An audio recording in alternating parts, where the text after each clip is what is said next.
Previously in Psychorama. Le professeur Galen cachait quelque chose, mais il avait été négligent.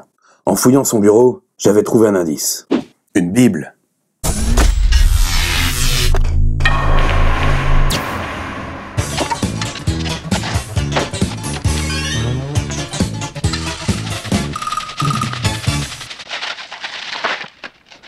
Je vais vous conter une histoire. La première que m'a contée mon père et la première que j'ai contée à chacun de vous. Au commencement, il n'y avait rien. Rien que le silence d'infinies ténèbres. Et la lumière fut. Dans le prologue, la Genèse, il était question de la toute première femme. En bref, parce que il s'ennuyait et qu'il voulait un copain à son image, Dieu créa l'homme. Facile quand on a des super pouvoirs. Donc le mec prend une poignée de terre, il souffle dessus et paf, ça fait un homme. Alors le Créateur façonna l'homme. Et puis rapidement, dans son jardin paradisiaque, là, le gus tourne en rond. C'était le paradis. Un joyau dans la paume du Créateur. Les bistrots n'existent pas, donc il commence à s'emmerder sévère. Parce que le jardinage, ça va bien 5 minutes. Mais au bout d'un moment, ça devient presque aussi chiant que de regarder une photo de Jean-Luc Godard.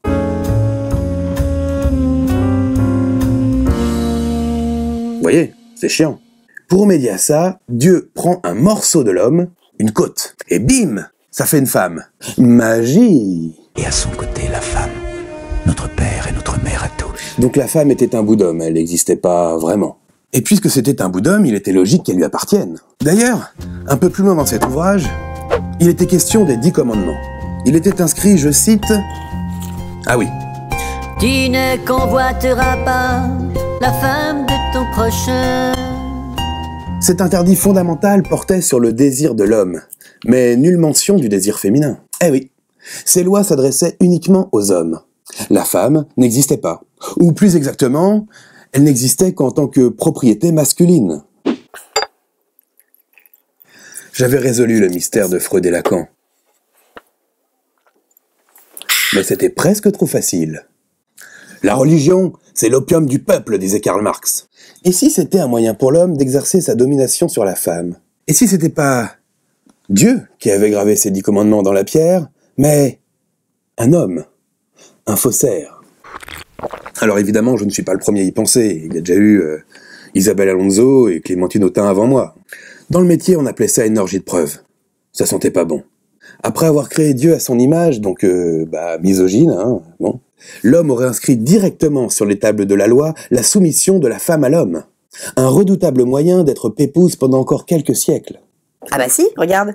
Tu peux pas travailler, c'est écrit là. Ah bah c'est pas moi qui écris les règles, hein, faut voir ça avec le patron. Je sais pas ce que tu lui as fait, mais... Tiens, bah baisse les yeux quand tu me parles. Non, t'auras pas le droit de vote. Et pas de chéquier non plus. Si, c'est écrit là, regarde. Quoi, qu'est-ce qu'il y a, tu sais pas lire?